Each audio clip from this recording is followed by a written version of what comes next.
Fala, Silvio. Bom dia, Marcon. Vou seguir o teu fio aqui de raciocínio e dividir uma percepção para queria ouvi-lo nesse sentido.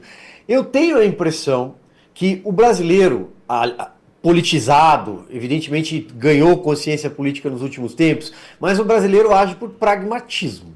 Portanto, o brasileiro vai entender que se há um impacto econômico, se os produtos estão ainda mais caros, se a situação não melhora, ele vai entender que isso é fruto de um governo ruim e não de um Trump que pode ser malvado. Porque quando a pergunta que resta é por que Trump está fazendo isso? E o brasileiro sabe, porque o Trump não concorda com o que está acontecendo aqui, com a censura, com ataques digitais, ataques a empresas de tecnologia americanas, a cidadãos americanos, com uma perseguição política implacável contra o presidente Jair Bolsonaro, e agora uma tentativa da PGR, inclusive, de impor 40 anos de prisão ao presidente mais popular do país, que o país teve nos últimos anos, principal líder político.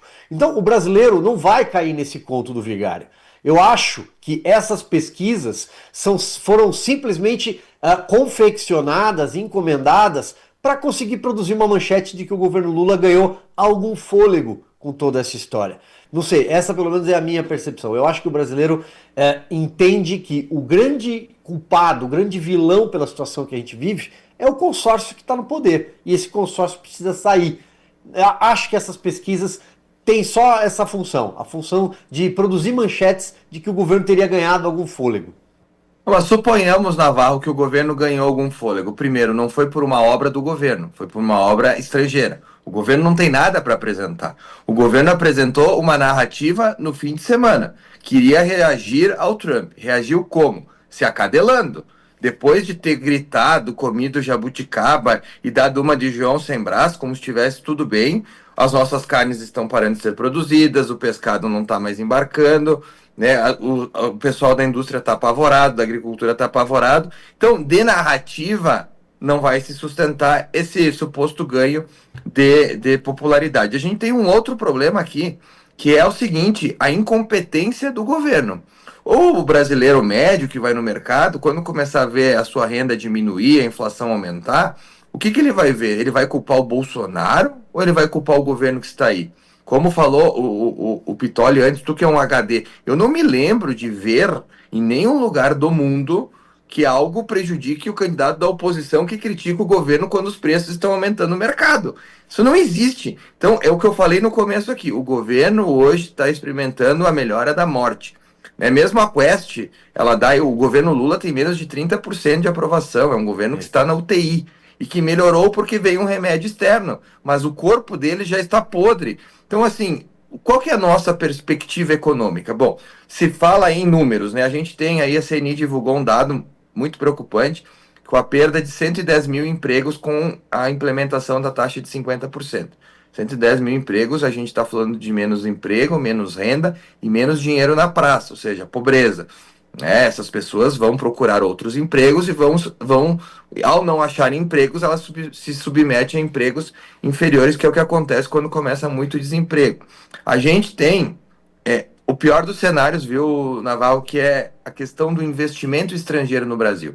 A gente tem falado muito de tarifas, mas a gente não está enxergando que quando um país como o Brasil é sancionado por não ter mais democracia, por a corrupção ter tomado conta e pela censura ser instrumentalizada pela Suprema Corte, qual é o dinheiro de fora que vai vir para o Brasil? Hoje, mais de um quarto do dinheiro que entra para financiar produção, ou seja, gerar emprego e renda, vem dos Estados Unidos, enquanto menos de 1% vem da China. Esse dinheiro vai para onde? Esse dinheiro vai para a Argentina, porque o dinheiro ele não tem pátria. Então as nossas indústrias, os nossos mentes brilhantes, eles vão acabar indo para onde pode ter comércio, onde pode se desenvolver. Então a gente não entrou muito na questão do investimento externo que vai se afastar do Brasil, que é exatamente o que aconteceu na Venezuela.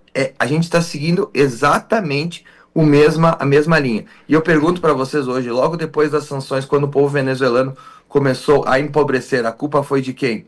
Da Maria Corina Machado, que era oposicionista, ou do atual governo? Então o governo ele vive tão desesperado por ganhar 1, 2 pontos na popularidade, que já está na lona. Então, qualquer coisa que ele puder fazer, ele vai fazer. E aí a gente tem como perspectiva não conversa com os Estados Unidos, a gente vai continuar comprando petróleo russo até ser sancionado, e aí em vez de 110 mil empregos, Pitoli, vão ser 300, 400, 500, isso é uma cadeia. A economia, ela é uma engrenagem. Quando tu quebra um dos dentes da engrenagem, toda a engrenagem sofre. É isso que vai acontecer. Estava lendo um relatório agora de manhã de uma consultoria americana que ela projeta que nos próximos de 6 a 9 meses a economia brasileira vai parar de crescer e pode entrar aí em recessão. Então, o que a gente tem de perspectiva é um juro altíssimo, que pode ser aumentado ainda mais se viesse aumento via diesel, porque vai ter que segurar a inflação. Aumentando ainda mais o nosso juro, o que a gente vai ter? Desemprego, pobreza e por aí vai. Então nós entramos num ciclo sem confiança do mercado externo, sem confiança no mercado interno, com sanções. A gente não tem nada de perspectiva positiva. Por que alguém, em sã consciência, vai colocar dinheiro no Brasil para abrir uma fábrica? Tem que ser muito maluco, né?